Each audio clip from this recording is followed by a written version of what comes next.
இயேசு உங்களை நேசிக்கிறார். பிரியமானவர்களே, இந்த நாளில் ஆண்டவர் நம்மளோடு பேசும்படியே வேதத்திலிருந்து 2 வசனங்களை கூட வாசித்து ஆண்டவர் நமக்கு கற்றுக் கொடுக்கக்கூடிய காரியங்களை பார்ப்போம். அது எபிரேயரின் புஸ்தகம் 5வது அதிகாரம் 12-13 வசனங்கள் இப்படியாக சொல்லுகிறது. காலத்தை பார்த்தால் போதகராய் இருக்க வேண்டிய உங்களுக்கு தேவனுடைய வாக்கியங்களின் மூல உபதேசங்களை மறுபடியும் உபதேசிக்க வேண்டியதாய் இருக்கிறது. நீங்கள் பலமான ஆகாரத்தை அல்ல, பாலை உண்ணத்தக்கவர்களானீர்கள். பால் உண்ணுகிறவன் குழந்தையாய் இருக்கிறபடியினாலே நீதியின் வசனத்தில் பழக்கமில்லாதவனாய் இருக்கிறான்.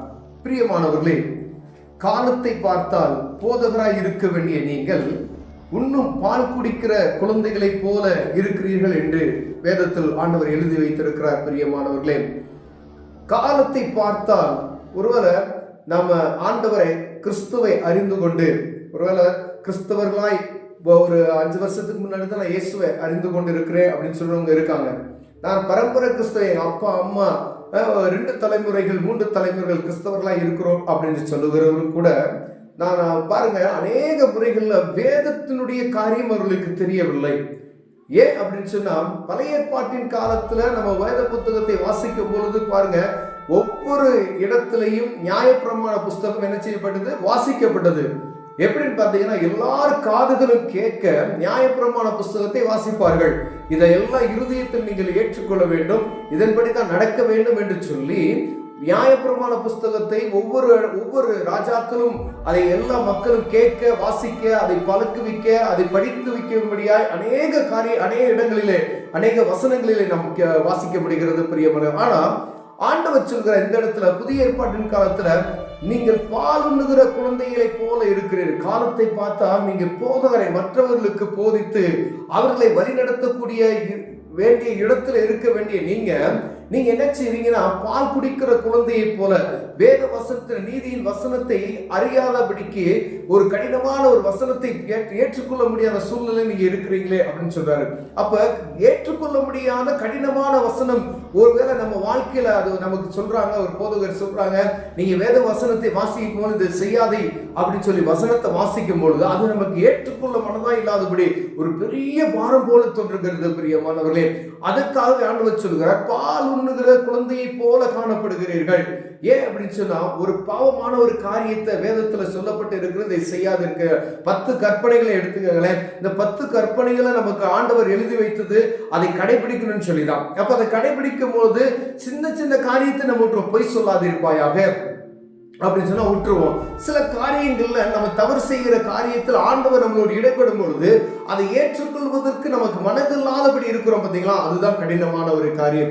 அப்ப வேதத்தை அறிந்திருக்கிறோம், இது ஆண்டவருக்கு பிடிக்காது என்று நமக்கு தெரியும். இதை செஞ்சா ஆண்டவருக்கு பிடிக்காது நல்லா தெரிந்திருந்து அதை செய்வதற்கு மனமில்லாதபடி பாலுண்ணுகிற குழந்தைகளை போல நம்ம காணப்படுகிறோம் என்று சொல்லப்படுகிறது. பிரியமானவர்களே, இப்ப ஆண்டவர் விரும்புகிற ஒரு காரியம், நீங்க ஆண்டவரை அறிந்து கொண்டால் ஒவ்வொரு நாளும் அதை வளர்ச்சி. ஒரு குழந்தை இருக்கு அப்படின்னு சொன்னா அந்த குழந்தை ஒவ்வொரு நாளும் அதற்கான வளர்ச்சியை நம்ம என்ன செய்யணும், எதிர்பார்த்து கொண்டிருப்போம். நடக்க வேண்டிய நேரத்துல நடக்கணும், அது உட்கார வேண்டிய நேரத்துல உட்காரணும், பிறண்டு படுக்க வேண்டிய நேரத்துல அது பிறண்டு படுக்கணும், அது பேச வேண்டிய நேரத்துல பேசணும் அப்படின்னு சொல்லி ஒவ்வொரு குழந்தையை குறித்ததான எதிர்பார்ப்பு நம்ம கிட்ட இருக்கு.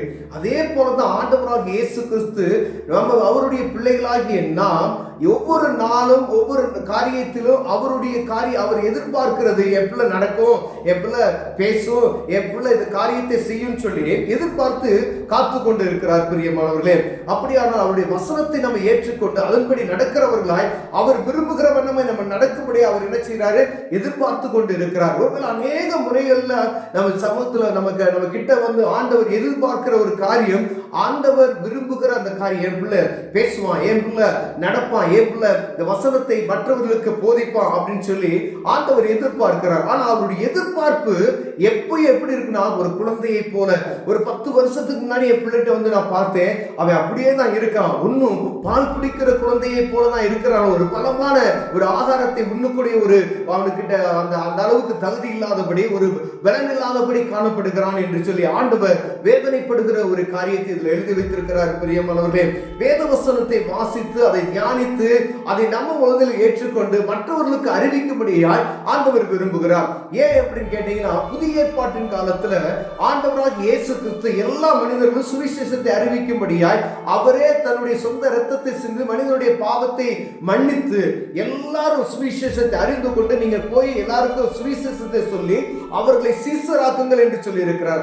அப்படியானால் ஒவ்வொரு மனிதனும் இந்த வேதத்தினுடைய வார்த்தைகளை எல்லாருக்கும் சொல்ல வேண்டும் என்பதே அவருடைய பிரியமா இருக்கிறது. பிரியமானவர்களே, ஒருவேளை போதகர் மேல இருந்து பேசுவாரு, அதை நம்ம ஏதோ ஒரு நாள் வந்து கேட்டோம் அப்படியே போயிட்டோம் அப்படின்றதுக்காக அல்ல.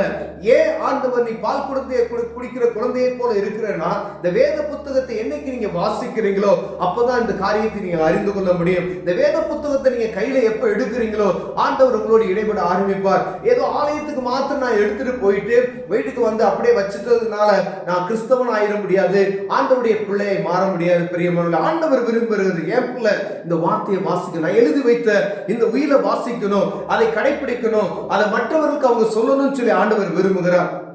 அப்படியானால் ஏதோ ஒரு ஞாயிற்றுக்கிழமை சர்ச்சுக்கு போறேன், போதகர் சாமியார் எனக்கு பிரசங்கிக்கிறாரு, அதை என் காதுல வாங்கிக்குவேன், அதை அந்த வாரம் முழுதும் அதை நான் வச்சுட்டு அதை நடத்துவேன் அப்படின்றது அல்ல. ஒவ்வொரு மனிதன் நீங்கள் புறப்பட்டு போய் சகல ஜனங்களுக்கும் சுவிசேஷத்தை அறிவித்து அவர்களை என்ன செய்யுங்க, சீசராக்குங்கள் சொன்னாரு. நான் தான் சீசனா இருப்பேன், நீங்க எல்லாம் கேட்டுக்கிட்டே இருக்கணும் அப்படின்றதா அல்ல. வேதம் தெளிவாய் நமக்கு கற்றுக் கொடுத்திருக்கிறது. நீங்க புறப்பட்டு போய் சகல ஜனங்களுக்கும் சுவிசேஷத்தை அறிவித்து அவர்களை சீசராக்குங்கள். அப்ப சீசராக்குறவர்கள் ஒவ்வொருவர் என்ன செய்யணும், அவங்கவுங்க பணியில தீவிரப்பட்டு கொண்டே இருக்க வேண்டும். அவர்கள் போய் அவர்களை சீசராக்க வேண்டும் என்றுதான் வேதம் சொல்லுகிறது. அப்படிதான் நமக்கு எழுதி வைத்திருக்கிறது. பிரியமானவர்களே, ஏதோ நான் பிசினஸ் பண்ணுகிறேன், நான் ஒரு பெரிய டாக்டரா இருக்கேன், நான் ஒரு இன்ஜினியரா இருக்கேன், நான் ஒரு கூலி வேலை தான் செய்யறேன், அப்படி அதை மாத்திரம் உங்களை செய்ய சொல்லல. அதையும் செய்ய வேண்டும், இதையும் கடைபிடிக்க வேண்டும், தசம பாகத்தையும் கொடுக்க வேண்டும், ஆண்டவருடைய வார்த்தைக்கு செவி கொடுத்து அதன்படியே நடக்க வேண்டும். இது ரெண்டையும் விட்டு விடாதபடிக்கு எச்சரிக்கையா இருக்கும்படி ஆண்டவர் உங்களோடும் என்னோடும் பேசுகிறார். பெரியவனாலே, நம்ம எந்த சூழ்நிலையில் இருக்கிறோம் என்பதை நம்ம இறுதி அறியும். ஒருவேளை நான் பால் குடிக்கிற குழந்தையை போல காணப்படுகிறேனா, நல்ல பலமான ஆகாரத்தை உண்ணுகிறவனா நான் இருக்கிறேனா அப்படின்னு சொல்லி வேதத்தினுடைய காரியத்தை நாம் அறிந்திருக்கிறோமா, அதை மற்றவர்களுக்கு போதிக்கத்தக்கதான ஞானம் நம்ம கிட்ட இருக்கிறதா அப்படி என்பதை பார்க்கும்படி ஆண்டவர் உங்களோடு என்னோட பேசிக் கொண்டிருக்கிறார்.